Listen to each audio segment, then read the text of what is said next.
relate to funeral escorts, what the motoring public, what their obligations are, and that they can't cut in on a funeral procession, how they need to be marked, and really, when you look at one motorcycle officer escorting the procession, what they kind of do a leapfrog.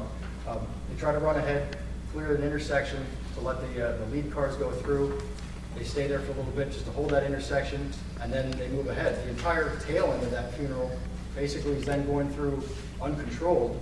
I mean, it's not like we have an officer at every single intersection. That would be, really manpower intensive, just unpractical. So, really, from that point, when that officer leaves that intersection, the whole rest of that procession is functioning just like it would if the officers weren't there at all. Anybody else on council, any questions? Yes, I have a comment. Councilman DiGiacinto, thank you. This should be directed to the commission. I had a question about a suggested amendment we actually got from Mr. Connell from Connell Funeral Home. He sent a letter to the mayor back in August that the mayor then shared with council. I had it available. It had to do with lights on. Item H, all and four-way flashes turned on. Low beams and four-way flashes. Yes. To add the four-way flashes. It's not in the current amended ordinance, is that correct? I don't believe so. How would you feel about, and it just reads now, the current amendment, each vehicle shall be driven with low beam headlights turned on. And Mr. Connell looked at the option of each vehicle should be driven with low beam headlights and four-way flashers on. Is that a concern from the police? Is that something I can add as an I would amendment? have no objection to that whatsoever. That would be fine with me. Frankly, it should have found its way. It's a good suggestion. It should have found its way in. It's a good catch. Okay, so can I, is it appropriate maybe that you guys, maybe the administration want to add that in before we get to the final read on that, or? Well, it's really simple. It would be basically, it would be 4 words where it says low beam headlights, you just say add and four-way flashers turned on. Just and four-way flashers. Okay, we can, yeah, aircraft, you want to amend it. It's okay, yes. I would like to make the amendment that in letter H, the proposed amendments, after the word headlights, we add the words and four-way flashers. I'll second. Any questions or comments?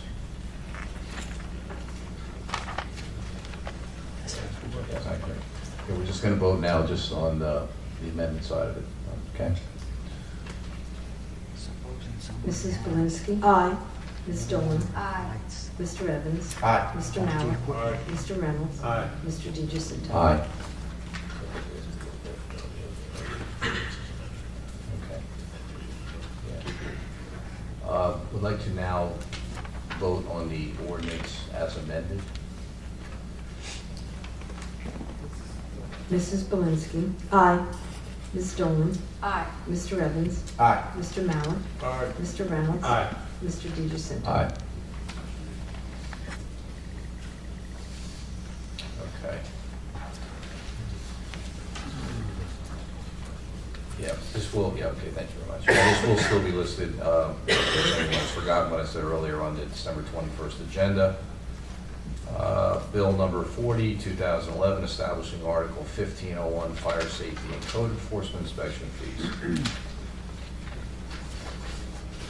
An ordinance of the City of Bethlehem, Counties of Lehigh and Northampton, Commonwealth of Pennsylvania, establishing Article 1501 of the codified ordinances of the City of Bethlehem entitled Fire Safety and Code Enforcement Inspection Fees.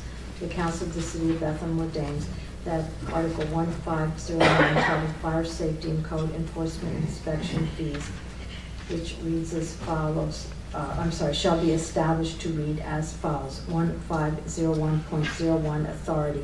The Fire Department Bureau of Inspections is charged with the enforcement of this article. 1501.02 Permits required. Permits required by the International Fire Code shall be obtained from the fire code official, kept on the premises, and available for inspection by the fire code official. A fee for each permit shall be paid in accordance with the fee schedule as set forth by resolution. Permit fee shall include one inspection and one re-inspection for the purpose of code violation clearance. An additional inspection fee will be charged for all subsequent re-inspections. 1501.03 inspection. The fire code official shall inspect or cause to be inspected all commercial structures and premises once a year. Section 2 is a repeal of Bill number 40, sponsored by David D. Jacinto and Gordon Mauer. Any questions or comments? Please take the roll. Mrs. Belinsky. Aye. Ms. Dolan. Aye. Mr. Evans. Aye. Mr. Mauer. Aye. Mr. Reynolds. Aye. Mr. D. Jacinto. Aye. Resolutions, I will accept the motion to consider, or accept a motion from Eric Evans and seconded by Gene Belinsky to consider resolutions 11A through D as a group, and ask the clerk to call the roll on the motion and read the resolutions, please. Mrs. Belinsky. Aye. Ms. Dolan. Aye. Mr. Evans. Aye. Mr. Mauer. Aye. Mr. Reynolds. Aye. Mr. D. Jacinto. Aye. All are certificates of appropriateness under the provisions of the Act of the Pennsylvania Legislature and Bethlehem Ordinance. 11A, a proposal to install an additional sign at 325 Broadway. 11B, to install 2 signs at 29 West 4th Street. 11C, to install signage and an awning at 322 East 3rd Street. 11D, to secure a certificate of appropriateness for an awning sign already installed at 339 Broadway. Now therefore be it resolved by the Council of the City of Bethlehem that certificates of appropriateness are granted. The resolutions are sponsored by Karen Dolan and Eric Evans. Any questions or comments? Please call the roll. Mrs. Belinsky. Aye. Ms. Dolan. Aye. Mr. Evans. Aye. Mr. Mauer. Aye. Mr. Reynolds. Aye. Mr. D. Jacinto. Aye. Any new business from members of council? Okay. Courtesy of the floor for public comment on any subject with a 5-minute time limit.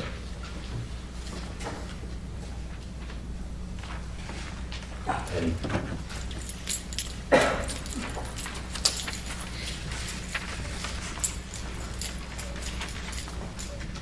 Good evening. Eddie Rodriguez, 701 Main Street.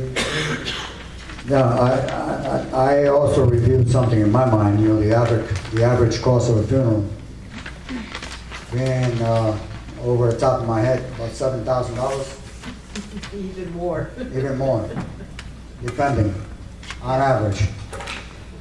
With all due respect, in comparison, it's dollars and cents. We're talking about cents, $150.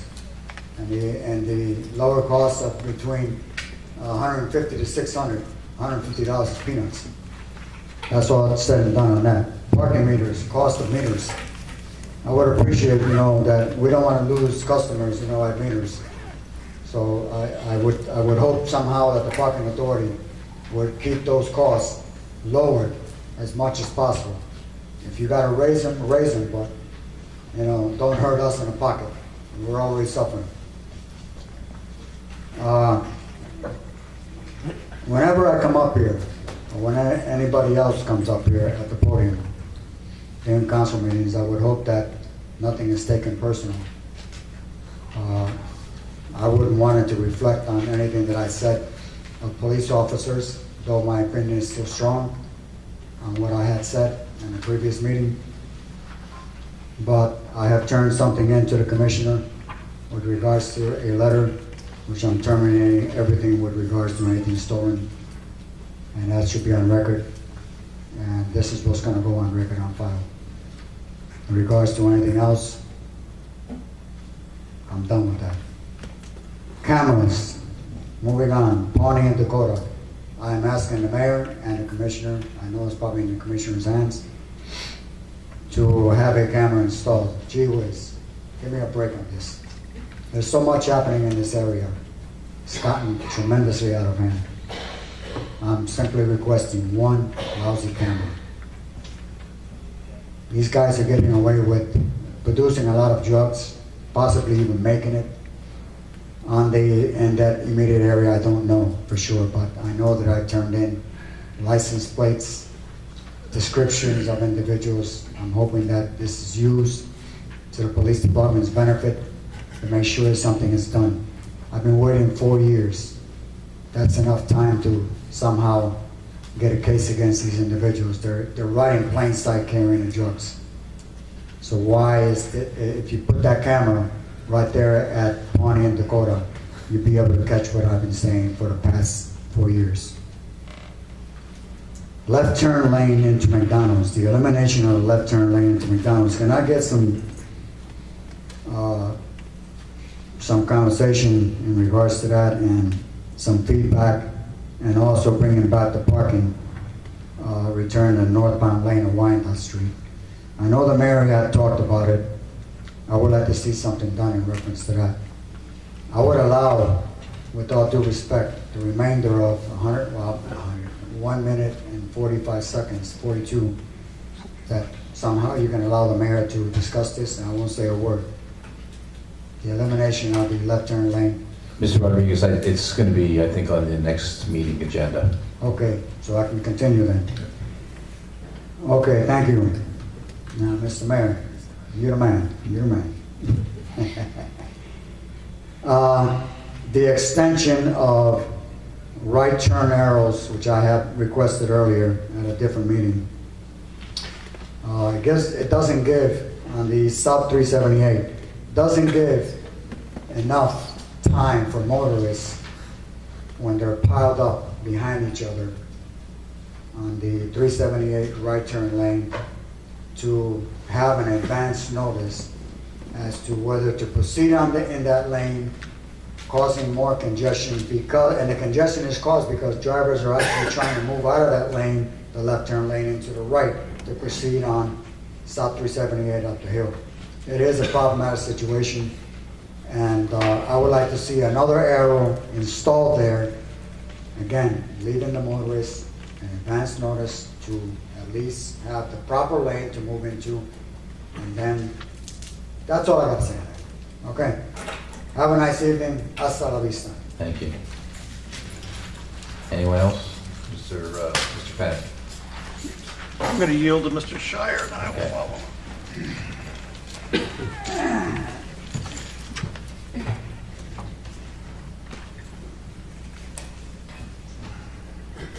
Bill Shire, 1898 Avenue. This statement about the past election is not one I expected to make or wanted to make. Please be assured that I will scrupulously follow Robert's Rules of Order. Shortly after my return to Bethlehem, now well over 8 years ago, an early member of the Bethlehem Citizens Association, who has not attended a meeting of this council for many years, made a reference to, quote, the sewer that is Bethlehem politics, end quote. I was rather shocked by this statement and did not agree with it. I even said in a statement to council on February 1st of 2005 that the council was one reason I was glad I had returned to my hometown. But the sewer reference reminded me of Vince Foster, who held an important position in the Clinton White House. Shortly before his suicide, he wrote that politics in Washington had become a blood sport, a sport where the principal object is to win and gain power, and where the good of the country is secondary. It has also been called political warfare. It is often said that truth is the first casualty in war. In political warfare, the first casualty is relevance. Facts are dredged up, perhaps taken out of context, possibly mischaracterized, manipulated, and or twisted, and then disseminated with a view that a significant number of superficial voters will find these factoids offensive, even though they have no bearing on the quality of government. It would seem that these politics of personal destruction have come to the city of Bethlehem after a period of declining comity, civility, and courtesy. As Mr. Italix pointed out 2 meetings ago, political warfare will result in fewer people running for council because they would find a return to the days of schoolyard taunting and verbal bullying to be more distasteful than the way in which they wish to live. Some of these people will make contributions to the city in other ways, but some will not. And some will be so disgusted that they will leave the city. Whatever happens, the city will be the poorer for it. There are still honorable people interested in holding elective office and who refuse to engage in these tactics. Because of this, we are not yet in the aforementioned sewer, but there is a smell. Thank you. Thank you, Mr. Fennig.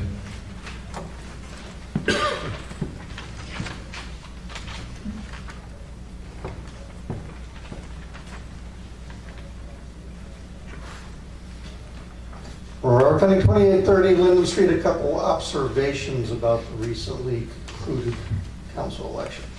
I hope I never see a campaign finance report again in my life. However, they do make very interesting reading, and I would commend people to look at the reports that appear either on the city or the county website for council and compare the Democratic reports with the Republican reports. I think there's a distinct difference in the nature of the contributors. We got a lot of special interests, developers, lawyers, et cetera, on the Democratic side. And other than me, who's interested in good government, there's no special interest on the Republican side that's visible. I'd also like to note in passing, I refer you to the county website to look at the reports for the candidates for the school board directorships. I have to note that both the mayor and myself have taken interest in the school board and how it functions. Moving on to the campaign conduct for city council. In my opinion, campaigns should be an effort to expose to the electorate people's ideas, candidates' ideas for the future, and in the case of incumbents, to look at their past performance. And that was the way the city council campaign was proceeding.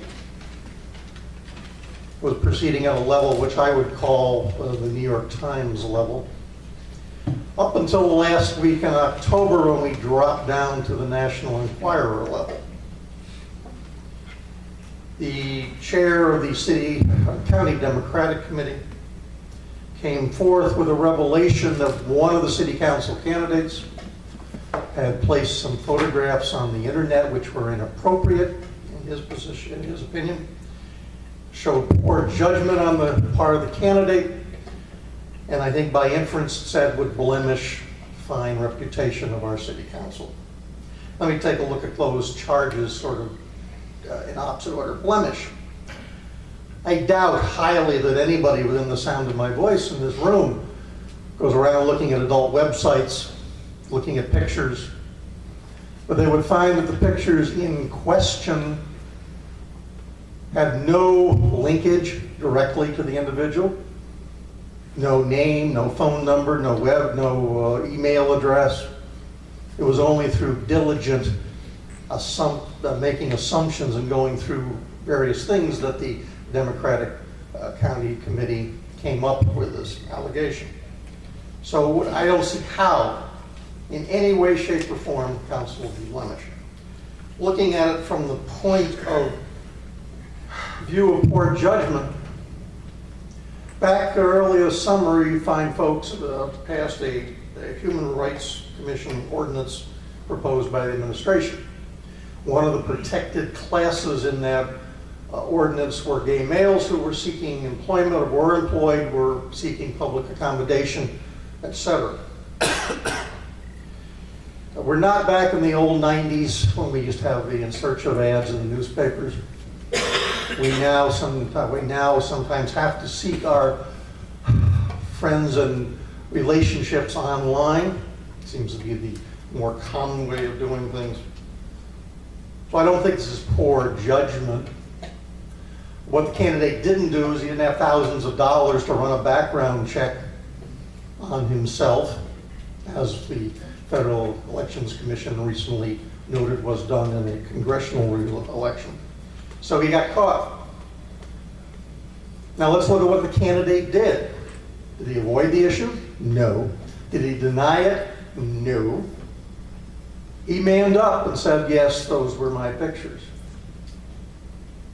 So he didn't lie, he manned up. And I think he was much more manly in that behavior than executing a campaign that is based on character assassination and hitting below the belt.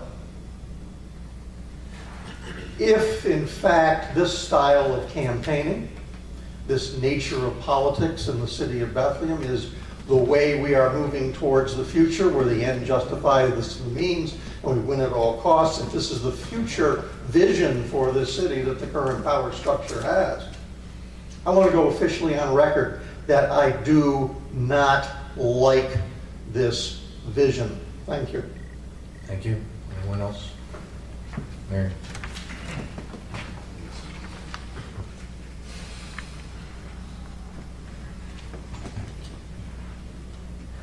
My name is Mary Congrass, and I live at 321 West 4th Street.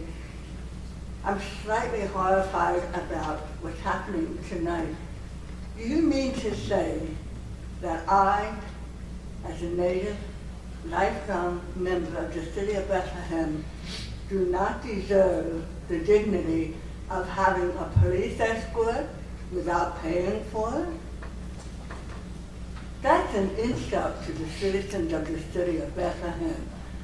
I understand the police department is to serve the community. The community deserves the respect. I've been paying forever. I don't want to tell you how old I am, but who cares? But I've been paying taxes forever. Part of my taxes support the police department, the fire department, and anyone else involved in the city. And when you put my life down to the fact that I have to pay for a funeral procession, that's insulting to the people in this community. That is unbelievable. That is unfair. Well, of course, I would say the problem is that give that lady a police escort because we want to be sure she's in that grave and her mouth is closed. But I really do think that the courtesy of having a funeral procession given to the memory of the person who is dead is the least that we can do for the citizens of the city of Bethlehem. I make no judgment on the life of the person who died. That is not my place.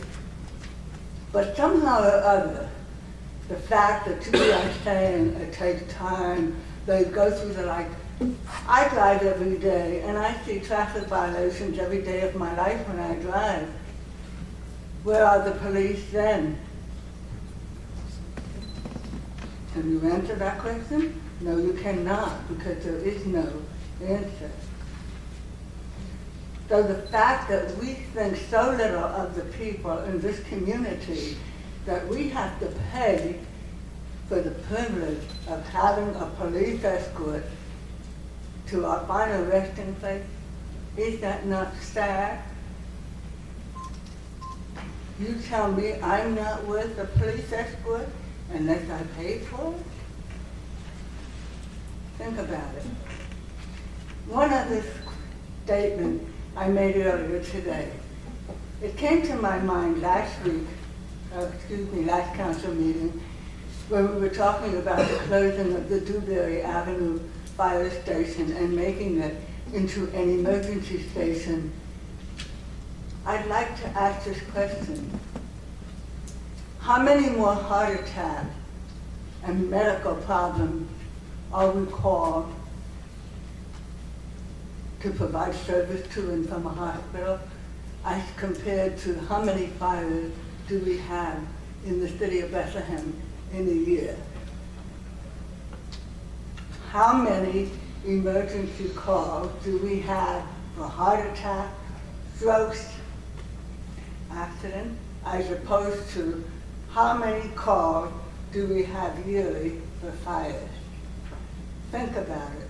Do we need another emergency services building in this town? I believe we do. Thank you. Thank you, Mary. Dana?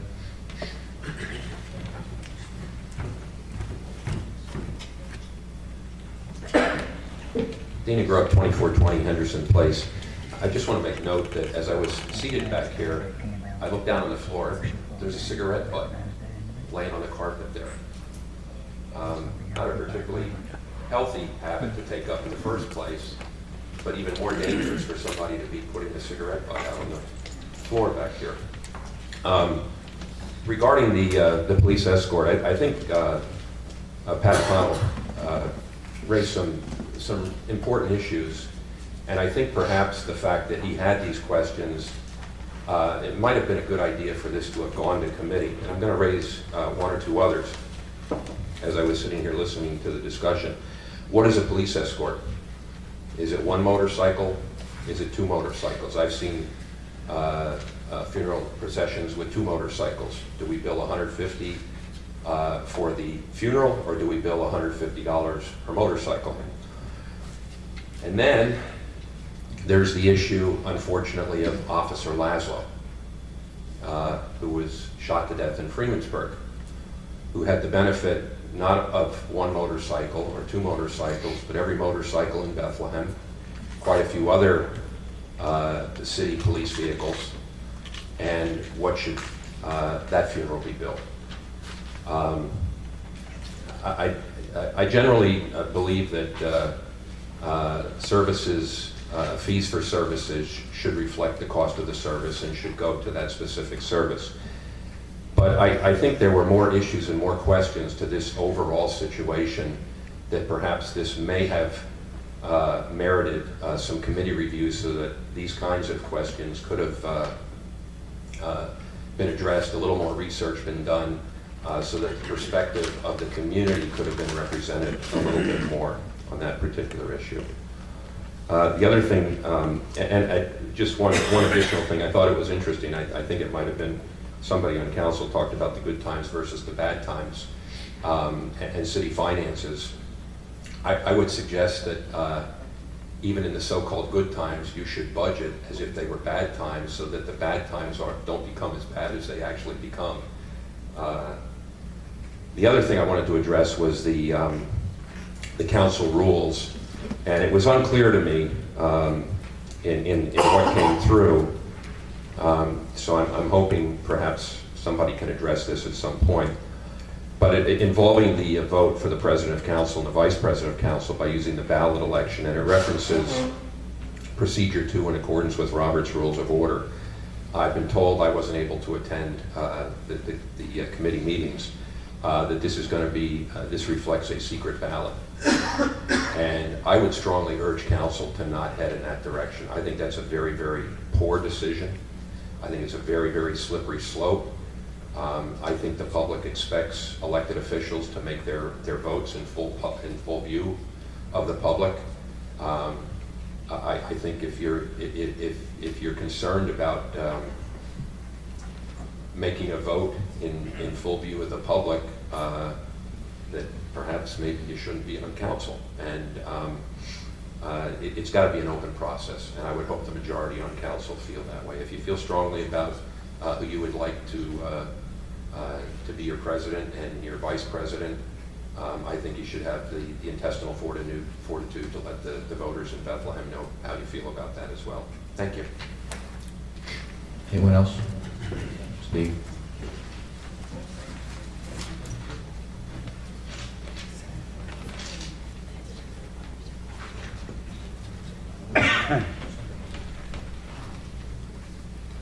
Stephen N. Talix, 737 Ridge, relation to resolution 2011, number 2011. Some comments. Public comment is extended for individuals to address bold print underlined through the chair, city council officials on problems and issues of relevance to the operation of city government. So I can speak to you about problems that I perceive within city government. Further, again, under public comment, underlined, bold, will not be extended for personal insults, personal attacks on any individual, name calling or other behavior that is inconsistent with the purpose and intent of public comment.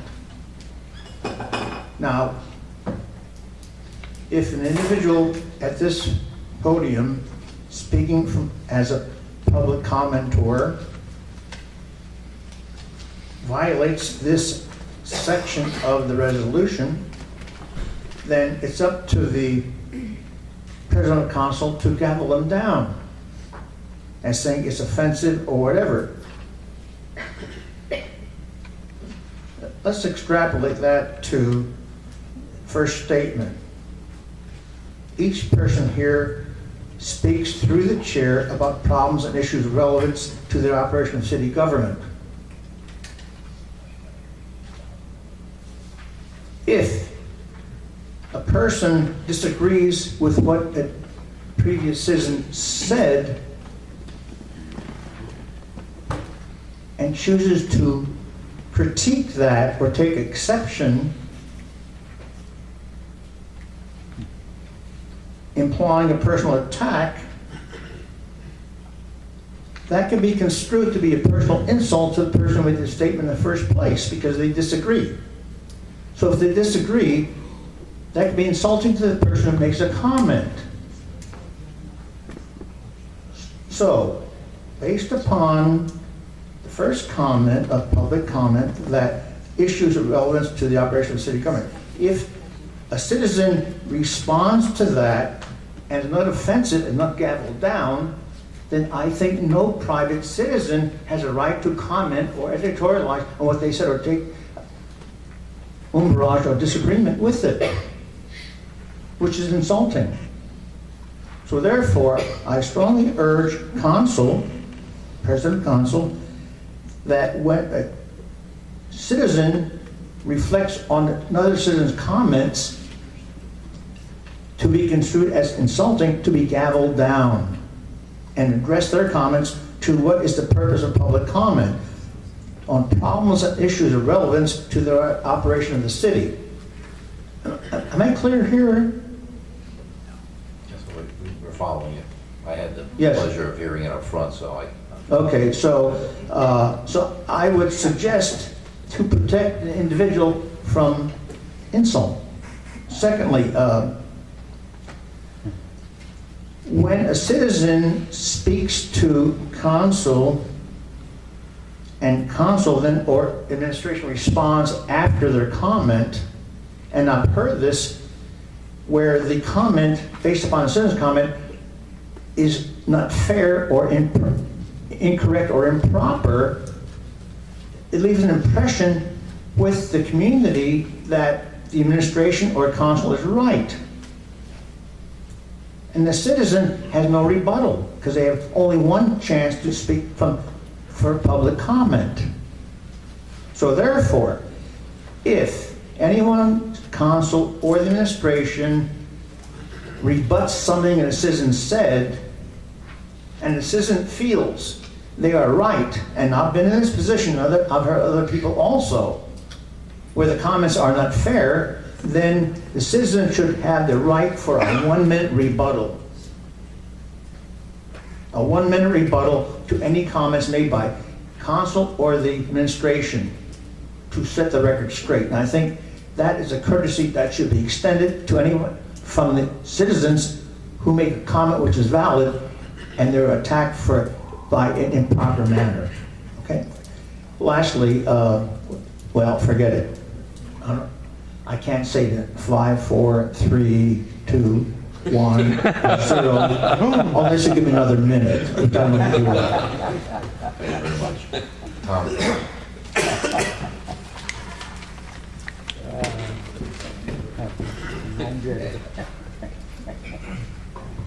Tom Carroll, 248 East Union Boulevard, Bethlehem, PA 18108.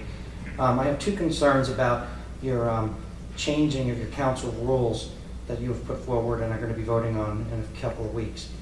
The first is the changing of the order of the meeting to start it at the roll call, taking out the invocation and the Pledge of Allegiance and putting that before the actual meeting, calling it subsection A and then going to the meeting. I understand the purported justification of that is to avoid lawsuit. I've done some research on this subject, and I think that there have been a few cases that have gone through, but there are no Supreme Court decisions on this issue. but there seems to be one coming out of North Carolina now that probably is going to make the Supreme Court soon, reference to this. I think you're being very disingenuous for a couple reasons, because if you're going to do it, then you're doing it. So if you're going to sit there and say, well, we're going to have a prayer, and then we're going to say the pledge, but it's not going to be part of the meeting so they can't sue us, that's just disingenuous. And the fact is, if you're living with the lack of intestinal fortitude and sitting here as our representatives, afraid to have an invocation or a pledge of allegiance because you might be sued, and then you're going to change the rules to say, well, it won't be part of the meeting, then there's something wrong with this picture. The other thing is, with regard to what Mr. Grubb said about the other part of the, one of the other parts of the changing or modification of your rules, and I would agree, it appears as if my reading would be that you're voting for such things as president of council and vice president of council would now take a secret ballot kind of approach. I think that's very scary and just very wrong.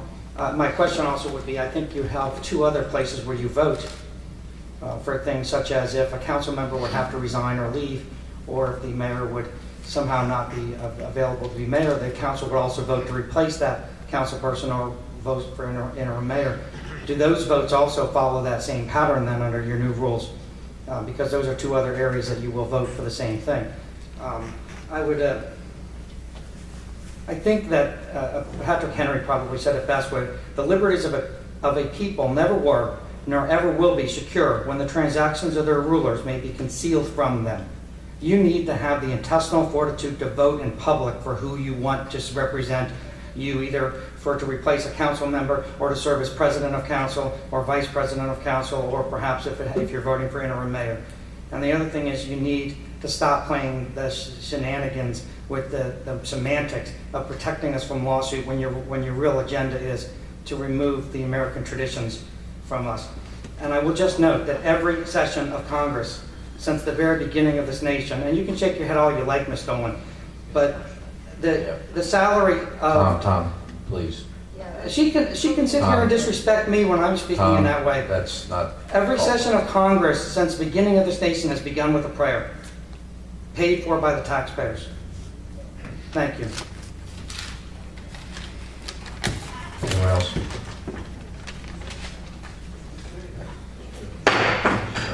Hey, your second?